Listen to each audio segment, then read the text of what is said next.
வணக்கம்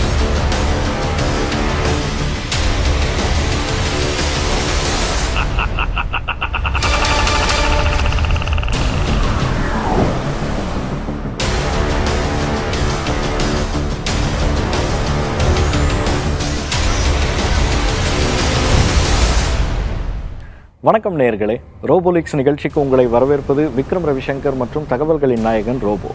சமீபத்தில் நடந்த அரசியல் நிகழ்வுகளுடைய உண்மையான பின்னணி தகவல்கள் மட்டும் இல்லாமல் சில நடக்க போகிற நிகழ்வுகளுடைய ரகசிய தகவல்களும் தயாராக இருக்கு. நிகழ்ச்சிக்குள் செல்லலாம். வணக்கம் ரோபோ. வணக்கம் விக்ரம்.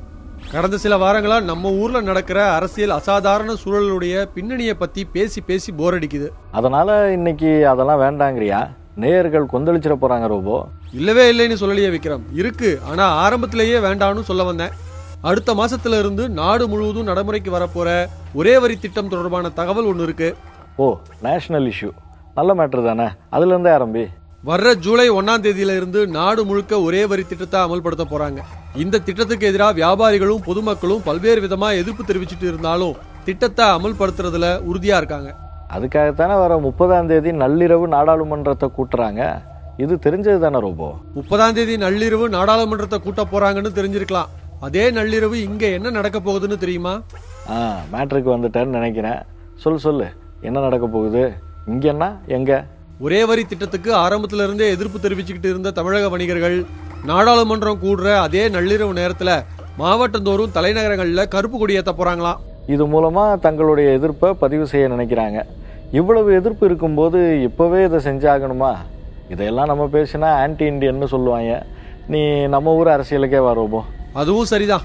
சிறையில இருக்கிற இலைக்கட்சி தலைமைய சபையினுடைய துணை நாயகர் நேர்ல போய் பார்த்துட்டு வந்திருக்காரு தெரியுமா? நானும் கேள்விப்பட்டேன் ரோபோ.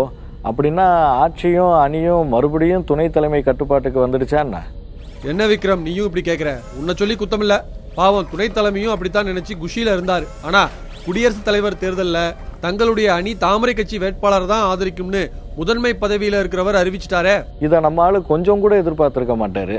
ஆமா விக்ரம், நம்ம மூலமா தான் எல்லாம் நடக்கும்னு நினைச்ச அவருக்கு இது பெரிய ஷாக் ஆயிடுச்சு.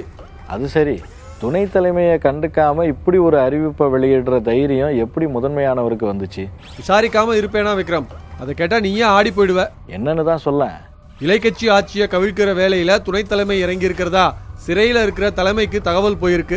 இதை ஏத்துக்க முடியாம அவங்க தான் இப்படி ஒரு அறிவிப்பை முதன்மையானவர் மூலமா வரணும்னு தன்னை சந்திக்க வந்த சபையின் துணை நாயகர்கிட்ட சொல்லி அனுப்புனாங்களாம். அப்போ சிறையில் இருந்தாலும் அவங்க கட்டுப்பாட்டுல தான் ஆட்சி நடக்குது. பெரிய குளத்தார் நிலைமை தான் கஷ்டம். ஆனா இந்த நிலைமை புரியாம அவருடைய சொந்த ஊர்ல ஆளாளுக்கு அடிச்சுக்கிறாங்க. அடுத்த மேட்டரா சொல்லு, எதுக்கு அடிச்சுக்கிறாங்க? பெரிய குளத்தார் அணி இன்னும் முழுசா ஒரு கட்சியா செயல்படாம இருக்கிற நிலையிலேயே கொடிகட்டி பறக்குது தேனி நகர உட்கட்சி பூசல். வெறும் பூசலா மட்டும் இல்லாம அடிதடியாவும் மாறிட்டு இருக்கு. என்ன ரோபோ சொல்ற?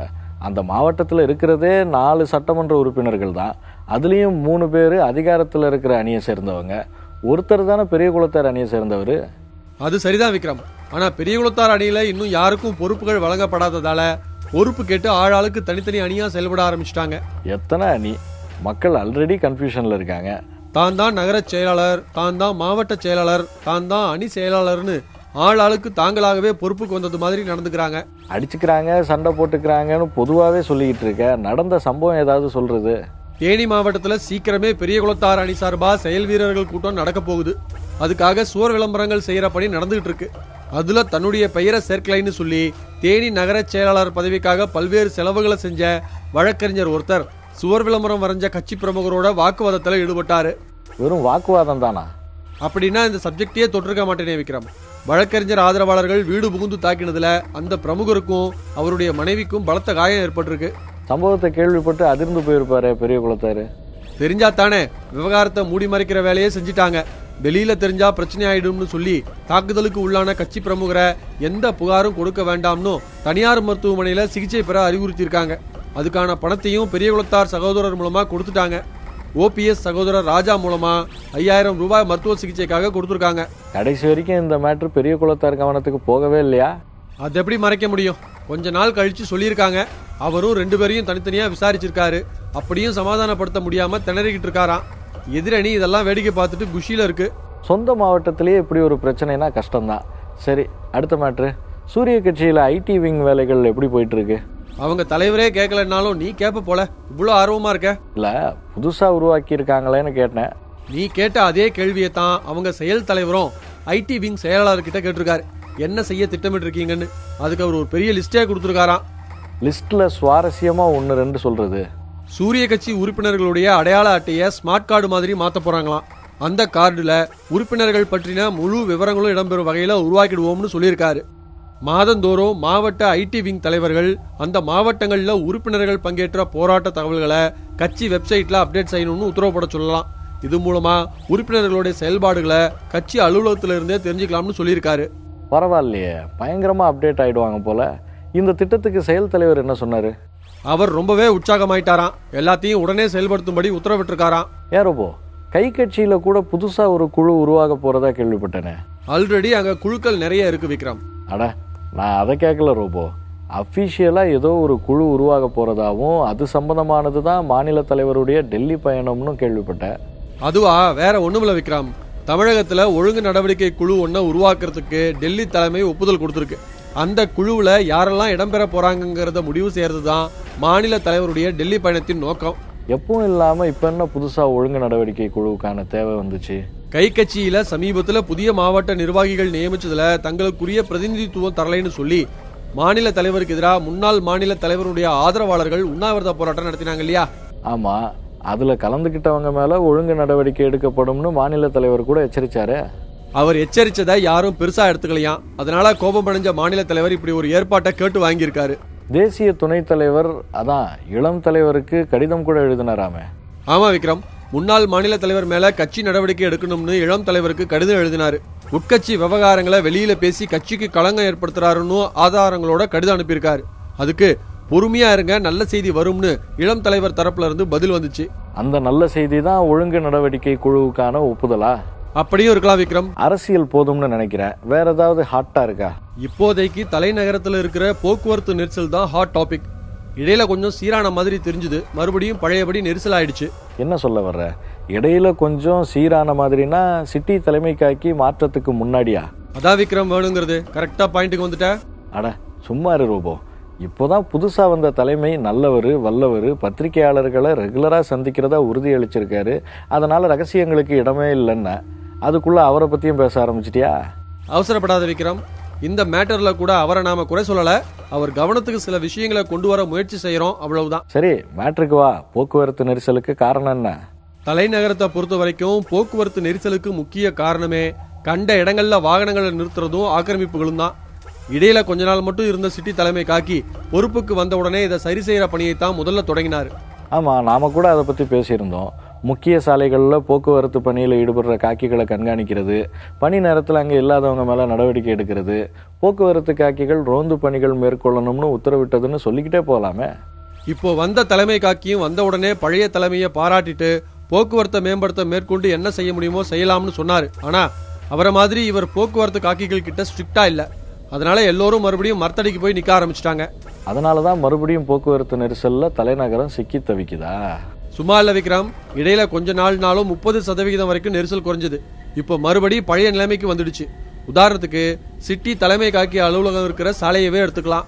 ஏன் அந்த சாலைக்கு என்ன பிரச்சனை? நல்லா தானே இருக்கு. முன்னாள் தலைமை இருந்த அந்த கொஞ்ச நாள் வரைக்கும் அந்த சாலையில ஒரு வண்டியை நிக்க விட மாட்டாங்க. ரோடு காலியா இருக்கும். இப்போ பழையபடி ஆட்டோக்களையும் கார்களையும் அங்கங்க ஓரமா பார்க் பண்ண ஆரம்பிச்சிட்டாங்க. அப்போ நிச்சயமா இந்த விஷயத்த சிட்டி தலைமை காக்கி காதுல போட்டே ஆகணும். இந்நேரம் அவருக்கு தகவல் தெரிஞ்சிருக்கும், நடவடிக்கை எடுப்பாருன்னு நம்புவோம். அடுத்தது ஒரு முக்கியமான மேட்டர். நம்ம பேசினா அவங்களுக்கு நியாயம் கிடைக்கும்னு நினைக்கிறேன். அதனாலதான் இந்த சப்ஜெக்டை ஓபன் பண்றேன். நியாயம் கிடைக்கும்னா ஆரம்பிச்சிட வேண்டியது தானே. இதையெல்லாம் கேட்டுக்கிட்டா இருப்ப. தலைநகர மாநகராட்சியில 9 மண்டலங்கள் இருக்கு. ஒவ்வொரு மண்டலத்திலையும் குறைஞ்சது 25 வார்டுகள் இருக்கு. அத்தனை வார்டுகளையும் துப்புரவு தொழிலாளர்கள் வேலை செய்யறாங்க. அவங்க எல்லோருமே ஒப்பந்த ஊழியர்கள் தான். ஒவ்வொருத்தருக்கும் மாத ஊதியம் 9500 ரூபாய். இப்போ எதுக்கு இந்த புள்ளி விவரம் எல்லாம்? துப்புரவு பணியாளர்கள் யாருக்குமே கடந்த 3 மாசமா ஊதியம் வழங்கப்படல. 3 மாசமாவா? அவங்க இதை நம்பி தானே பழைக்கிறாங்க. ஆமா விக்ரம், இதுல வருத்தத்துக்குரிய விஷயம் என்னன்னா நிலுவையில இருக்கிற 3 மாத ஊதியத்தையும் மொத்தமா கணக்குல எடுத்துக்காம நடப்பு மாத ஊதியத்தை மட்டும் வழங்க போறதா தகவல் வந்திருக்கு. இது ரொம்ப கொடுமை ரோபோ. இதை விட கொடுமையான விஷயம் ஒண்ணு சொல்றேன் கேளு. துப்புரவு தொழிலாளர்கள் பயன்படுத்துற 3 சக்கர தள்ளு வண்டியில பஞ்சரோ பழுதோ ஏற்பட்டா அவங்க தான் செலவு செய்யணுமா. மாநகராட்சி நிர்வாகத்துல இருந்து பணம் கிடைக்காதான். அது ஏன்? அதிகாரிகள் கிட்ட கேட்டா என்ன சொல்றாங்களா? அதான் வீடு வீடா பொங்கல் தீபாவளிக்கு வசூல் பண்றீங்கல்ல அப்படிங்கிறாங்களாம். அடப்பாவமே, சம்பளத்துக்கு பிரச்சனை வராதுன்னு அரசை நம்பி மாநகராட்சி பணிக்கு வராங்க. அங்கேயே இப்படி நடந்துச்சுன்னா என்ன அர்த்தம்? அதனாலதான் நம்ம மூலமா இந்த விஷயம் வெளியே வரட்டும்னு சொன்னேன். இதே மாதிரி நம்ம மூலமா வெளியே வர வேண்டிய தகவல் வேற இருக்கா? இருக்கு விக்ரம். கூட்டுறவு பால் உற்பத்தியாளர்கள் இணையம் தெரியுமா? சுருக்கமா ஒரே வார்த்தையில சொல்றதை விட்டுட்டு எதுக்கு இப்படி நீட்டி முழங்குற? அந்த ஒரு வார்த்தையை எனக்கு சொல்ல தெரியாதா விக்ரம்? ஓ அப்படியா, ரைட்டு, மேட்ருக்கு வா. அந்த இணையத்துடைய மாவட்ட வருவாய் அலுவலரா பணிபுரிஞ்சவரு சக பெண் தொழிலாளர்களுக்கு பாலியல் தொந்தரவு கொடுத்ததா குற்றம் சாட்டப்பட்டாரு. அது தொடர்பான விசாரணையை நடத்தி அவர் மேல கடுமையான ஒழுங்கு நடவடிக்கை எடுக்க வலியுறுத்தி அறிக்கை ஒன்ன அரசுக்கு தாக்கல் செஞ்சாரு IAS அதிகாரி. நடவடிக்கை எடுத்தாங்களா? நடவடிக்கை எடுத்தாங்களா இல்லையாங்கிறது ரெண்டாவது விஷயம் விக்ரம். இன்னும் ஒரே வருஷத்துல பணி ஓய்வு பெற போற அந்த அதிகாரிக்கு பணி மூப்பு அடிப்படையில IAS அந்தஸ்து கிடைக்க போகுதான். அது கிடைச்சதும் அதே கூட்டுறவு பால் உற்பத்தியாளர்கள் இணையத்துக்கு வருவேன்னு சவால் விட்டுருக்காராம். அங்க இருக்கிற பெண் ஊழியர்கள் தான் கலக்கத்துல இருக்காங்க. என்னங்க இது, பெண்களை அடிச்சா ப்ரொமோஷன் கொடுக்கறாங்க, பாலியல் குற்றச்சாட்டுக்கு ஆளானவர் சவால் விடுறாரு, என்ன நடக்குது? அந்த இணையத்துல இருக்கிற ஊழியர்கள் எல்லோரும் சேர்ந்து அந்த அதிகாரிக்கு எதிராக உயர் அதிகாரிகளையும் அமைச்சர்களையும் சந்திச்சு இப்போ மனு கொடுத்துட்டு இருக்காங்களாம். பாவம், அவங்களால அதைத்தான் செய்ய முடியும். அந்த அதிகாரி சவால்ல ஜெயிக்க மாட்டாருன்னு நம்புவோம், வேற என்ன பண்றது? அப்போ அடுத்த மேட்டருக்கு போலாம் விக்ரம்.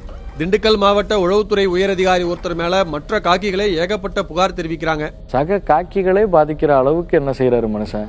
தன்னுடைய வீட்டு வேலையை பாக்குறதுக்கும் பொருட்களை வாங்கி கொடுக்கறதுக்குமே அவருக்கு நேரம் சரியா இருக்கான். குடும்ப பொறுப்பா இருக்காருன்னு சொல்லு. அது போக மீதி நேரம் அவருடைய கவனம் முழுக்க வசூல் வேட்டையில தான் இருக்கான். சக காக்கிகள்ல வேண்டியவங்க வேண்டாதவங்கன்னு பாகுபாடு பார்த்து வேலை வாங்குறாராம். வேண்டாதவங்கள மன உளைச்சலுக்கு ஆளாக்குறாராம். மாவட்டத்துல எவ்வளவோ பிரச்சனைகள் இருந்தோம் அதை கண்காணிக்க விடாம துறை சார்ந்த காக்கிகளை தன்னுடைய பணிக்கே பயன்படுத்துறாராம். என்ன ரொம்ப அடுக்கிட்டே போற, அவ்வளவுதானா இல்ல இன்னும் இருக்கா? கடைசியா முக்கியமான விஷயம், உயரதிகாரின்ற அதிகாரத்துல வயசுல மூத்த காக்கிகளை கூட மரியாதை இல்லாம தரக்குறைவா பேசுறாராம். இதெல்லாம் ஏன் இப்போ திடீர்னு சொல்ற? நான் இல்ல விக்ரம், சக காக்கிகள் தான் இப்போ திடீர்னு சொல்றாங்க. ஏன்னா திண்டுக்கல் மாவட்டத்துக்கு புது SP வந்திருக்காரு. அப்படியாவது அவர் கவனத்துக்கு போகாதான்னு பாக்குறாங்க. கவனத்துக்கு கண்டிப்பா போகும். அந்த அதிகாரியை கண்டிக்கிறாரா நடவடிக்கை எடுக்கிறாரான்னு பொறுத்து இருந்து தான் பார்க்கணும். ஃபைனல் செக்மெண்ட்டுக்கு வந்துட்டோம் ரோபோ. மிச்சம் மீதி இருக்கிறதெல்லாம் கடகடன்னு கூட்டு பார்க்கலாம். காஞ்சிபுரம் மாவட்டத்தில் இருக்கிற காக்கிகள் சிலர் பறிமுதல் செய்யப்படுற சரக்குகளை வழக்கு பதிவு செய்யாம தாங்களாவே பங்கு போட்டுக்கிற வேலையை தொடர்ந்து செஞ்சுட்டு இருக்காங்களாம். இது நல்ல மேட்டரா இருக்கும் போலயே. காஞ்சிபுரம் மாவட்டம்னு வேற சொல்ற, சரக்குன்னா என்ன பாண்டிச்சேரி ஐட்டமா? சூப்பர் விக்ரம், டைரக்டா மேட்ருக்கே வந்துட்ட. மதுபானங்கள்ல தான் சரக்குன்னு சொன்னேன், ஆனா பாண்டிச்சேரி ஐட்டம் மட்டும் இல்ல நம்ம ஊர் ஐட்டமும் தான். கொஞ்சம் புரியுற மாதிரி சொல்ல. மதுராந்தகத்தை சுற்றி இருக்கிற பகுதிகளில் அங்கங்க ரகசியமா புதுச்சேரி மதுபானங்கள் விற்பனை செய்யப்படுது. அரசு அனுமதி இல்லாம நடத்தப்படுற சில பார்கள்ல 24 மணி நேரமும் மது விற்பனை நடக்குது. அனுமதி இல்லாம பார் நடத்துறாங்கன்றதே பெரிய ஷாக்கா இருக்கு. இதுல 24x7 சர்வீஸ் வேறையா? இதை கண்டிச்சு பொதுமக்கள் தொடர்ந்து போராட்டங்கள் நடத்திக்கிட்டு தான் இருக்காங்க. செய்தியாளர்களும் அப்பப்போ செய்தியா பதிவு செஞ்சுக்கிட்டு தான் இருக்காங்க. கள்ளத்தனமா சரக்கு விற்பனை நடக்குதுன்னு செய்தி வெளியான உடனே சம்பந்தப்பட்ட இடத்துக்கு காக்கிகள் போயிடுறாங்களாம். பாராட்ட வேண்டிய விஷயம்ல இது. நீ வேற விக்ரம், விறுவிறுன்னு வந்து போராட்டத்தை கட்டுப்படுத்தி சரக்குகளை பறிமுதல் செஞ்சுட்டு போயிடுவாங்க. ஆனா வழக்கு எதுவும் பதிவு செய்யாம சரக்குகளை பங்கு போட்டு வீட்டுக்கு கொண்டு போயிடுறாங்களாம். அடப்பாவீங்களா, இதுக்கு தான் அவ்வளோ அவசரமா? இதுக்கு மேல இந்த மேட்ரு தேவையில்ல, அடுத்த மேட்ருக்கு வா. தேனி மாவட்டம்னாலே முல்லை பெரியாத்துல இருந்து வர்ற தண்ணி குளங்கள் ஆறுகள் ஏரிகள் செழிப்பா இருக்கும்னு சொல்லுவாங்க. அதை வச்சு குளங்களை ஏரிகளை தூர்வார அரசு நிதி கொடுக்குது. ஆனா பொதுவான பணிகளை செய்யற அதிகாரிங்க எந்த குளத்தையும் சுத்தப்படுத்துறது இல்ல, தூர்வாரதும் இல்லையா. என்ன திருதுப்புன்னு பெரிய மேட்ரு ஓபன் பண்ற, கொஞ்சம் தெளிவா சொல்லு. சொல்ற விக்ரம், கடந்த சில நாட்களுக்கு முன்னாடி உத்தமபாளையம் பக்கத்துல இருக்கிற ஒரு குளத்தை தூர்வாரத்துக்கு அரசு சார்பா 20 லட்சம் நிதி ஒதுக்கினாங்க. அந்த பணம் என்னாச்சுன்னே தெரியல. முன்னாடிலாம் அரசு நிதி ஒதுக்கினா அதுல முக்கால்வாசி எடுத்துக்கிட்டு கால்வாசிலேயாவது வேலை பார்ப்பாங்க. இப்போ முழுசா போச்சா? இது இப்ப மட்டும் நடந்தது கிடையாது விக்ரம். கடந்த ஒரு வருஷத்துக்கு முன்னாடி இதே உத்தமபாளையம் பகுதியில் இருக்கிற இன்னொரு குளத்தை தூர்வாரத்துக்கு அரசு ஒதுக்கின 2 கோடிக்கான எந்த வேலையும் நடக்கல. ஓ, அப்போ ரெகுலரா தூர்வாரிக்கிட்டு இருக்காங்க கணக்குக்கு மட்டும். இதுல கொடுமை என்னன்னா 20 லட்சம் ஒதுக்கீடு செஞ்சதும் குளத்தை தூர்வார வேலை நடக்க போறதா நினைச்சு ஒரு சமூக ஆர்வலர் தன்னுடைய சொந்த செலவுல பொக்லின் இயந்திரங்களை அனுப்பியிருக்காரு. இதை தெரிஞ்சுக்கிட்ட அதிகாரி ஒருத்தர் இயந்திரங்கள்லாம் வேணாம், அதுக்கான காசை மட்டும் கொடுங்கன்னு அந்த சமூக ஆர்வலர்கிட்ட கேட்டிருக்காரு. அதையும் ஆட்டையை போடுறதுக்கு அட பாவீங்களா. முழுசா கேள்வி விக்ரம், அந்த சமூக ஆர்வலர் பணம் கொடுக்க மறுத்ததும் அப்போ உன்னோட இயந்திரங்கள் தேவையில்லை எடுத்துட்டு போன்னு திருப்பி அனுப்பிட்டாங்களாம். என்ன ரொம்ப இது, அரசு ஒதுக்கின நிதியையும் சாப்பிட்டு யாராவது சமூக அக்கறையோட உதவி செய்ய வந்தா அதையுமா தடுக்கிறது? என்ன பண்றது விக்ரம், இப்படிதான் நடந்துட்டு இருக்கு. அதை விட ரோபோ, சமீபத்தில் நீ சொன்ன தகவல் ஒன்று கொஞ்சம் கூட மாற்றம் இல்லாமல் அப்படியே நடந்திருக்கு. நானும் அதை பற்றி சொல்லுவேன்னு பார்க்குறேன், சொல்லவே மாட்டேறிய. நாம சொல்றதெல்லாம் நடந்துகிட்டு தான் இருக்கு, எல்லாமே எக்ஸ்க்ளூசிவ் தான். அதுல ஏதாவது ஒண்ணு நீ மனசுல நினைச்சிட்டு கேட்டா எனக்கு எப்படி விக்ரம் தெரியும்? இது மற்ற மேட்ரு மாதிரி இல்லை ரோபோ, அதுக்கும் மேலே. எக்ஸ்க்ளூசிவ்க்கு மேலையா? போதும் விக்ரம், நேரம் போயிட்டே இருக்கு, நீயே சொல்லிட. இலை கட்சி மாதிரி அண்ணா தொழிற்சங்கமும் உடையுதுன்னு சொன்னியே, மறந்துட்டியா? அதுவும் தேனி மாவட்டத்துல இருந்து புதிய தொழிற்சங்கம் உருவாகுதுன்னு சொன்ன. அதுவா? எப்படி சொன்ன மாதிரியே நடந்துச்சா? புதிய தொழிற்சங்கம் உருவானது கூட பரவாயில்ல ரோபோ, அதை தேனி மாவட்டத்துல பெரிய குளத்தார் தான் துவக்கி வைக்கிறாருன்னு எப்படி கரெக்டா சொன்ன? அதான் விக்ரம் ரோபோ, அதனாலதான் உன் முன்னாடி என்ன நிக்க வச்சிருக்காங்க. நீ சொன்னதுக்கு அப்புறம் தான் உளவுத்துறையே உஷாராயிருக்கு. என்னையா பண்றீங்க, தொழிற்சங்கம் உடைய போகுதுன்னு ரோபோ சொல்லியிருக்கு, விசாரிச்சு ரிப்போர்ட் கொடுங்கயான்னு கேட்டிருக்காங்க. அவங்களும் விசாரிச்சு ஆமாங்க ஐயா விஷயம் உண்மைதான்னு சொல்லியிருப்பாங்களே. அட, நீ சொன்னதுக்கு பிறகும் கூட முழுமையான தகவல் அவங்களுக்கு கிடைக்கலையே. தொழிற்சங்கம் உடையிறது உறுதிதான், ஆனா பெரிய குளத்தார் வருவாரா துவக்கி வைப்பாரான்னு இன்னும் தெரியலன்னு சொல்லியிருக்காங்க. பரவாயில்லையே, நல்லா ஃபாலோ பண்றிய விக்ரம், மிதத்தையும் நீயே சொல்லிட. இல்ல ரோபோ, நீ சொன்னாதான் கரெக்டா இருக்கும். நான் உணர்ச்சி வசப்பட்டு பேசிடுவேன். நீ சொன்ன மாதிரி புதிய தொழிற்சங்கம் அதுவும் எந்த பத்திரிகையிலையும் எந்த ஊடகத்திலையும் வராத தகவல் நடந்திருக்கு, அதுவும் ஒரே வார இடைவெளியில. ஆமா விக்ரம், நாம சொன்னது மாதிரி அரசு போக்குவரத்து கழக தொழிலாளர் வேலை நிறுத்தம் நடந்தப்போ போராட்டத்தில் ஈடுபட்ட பிற தொழிற்சங்கங்களோட ஆளுங்கட்சியோட அண்ணா தொழிற்சங்க நிர்வாகிகளும் பங்கேற்றுக்கிட்டாங்க. போராட்டம் சக்சஸ். அதனால ஆளும் கட்சி அழுத்தத்தோட அண்ணா தொழிற்சங்க அரசு போக்குவரத்து கழக ஓட்டுநர் நடத்துனர்கள் மேல பழிவாங்கும் நடவடிக்கைன்னு ஆரம்பமாச்சு. என்னடா இது, சொந்த தொழிற்சங்கமே பழி வாங்குதுன்னு நினைச்சு தேனி அண்ணா தொழிற்சங்கத்துல இருக்கிற அதிக சதவீதம் பேர் இணைஞ்சு புதிய தொழிற்சங்கம் ஆரம்பிக்க போறாங்கன்னு சொன்னேன். அதே மாதிரி தேனி மாவட்டம் பெரிய குளத்துல புதிய தொழிற்சங்கம் உதயமாயிடுச்சு.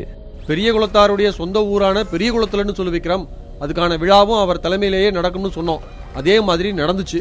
தொழிற்சங்கத்துக்கு பெரிய குளத்தார் அணியுடைய பெயரே வேற வச்சுட்டாங்க. சூப்பர் ரோபோ, மீடியாக்கள்லயே நீ தான் ஃபர்ஸ்ட். இனி தமிழகம் முழுக்க இந்த தகவல் பரவும்ல? பின்ன தொழிற்சங்கம் உடையறதுன்னா சும்மா இல்ல விக்ரம். ஒரு கட்சிக்கு இளைஞர் அணி மகளிர் அணி எவ்வளவு முக்கியமோ தொழிற்சங்கம் அதெல்லாம் விட முக்கியம். ஏன்னா அதுல எண்ணிக்கை குறைவா இருந்தாலும் போக்குவரத்து கழகத்தை பொறுத்த அளவுல வீரியம் மிக்கது. அப்படின்னா போக்குவரத்து தொழிற்சங்கம் போட்டிருக்கிற இந்த முதல் சுழி பல்வேறு தொழிற்சங்கங்களுக்கும் பரவும்னு சொல்றியா? நிச்சயமா விக்ரம், இலை கட்சிக்குள்ள அணிகள் அதிர்ச்சி கொடுத்துட்டு இருக்கிறதால தொழிற்சங்கம் உடைஞ்சது இப்போதைக்கு வேணும்னா கவனத்தை ஈர்க்காம இருக்கலாம். சில நாட்கள்ல இது கட்சிக்குள்ள பெரிய பிரளயத்தை உருவாக்கும் விக்ரம். நமக்கான நேரம் முடியும் போது இப்படி ஒரு குண்டை தூக்கி போடுற பத்தியா, இதுதான் ரோபோ ஒன்ட்ட எனக்கு பிடிச்சது. சரி, அடுத்த நிகழ்ச்சியில சந்திக்கலாம். நேயர்களே, நம்ம நிகழ்ச்சி தொடர்பான உங்க கருத்துக்களை robo@newgenmedia.in மின்னஞ்சல் முகவரிக்கு எழுதி அனுப்புங்க. மற்றொரு நிகழ்ச்சியில் சந்திக்கலாம். நன்றி.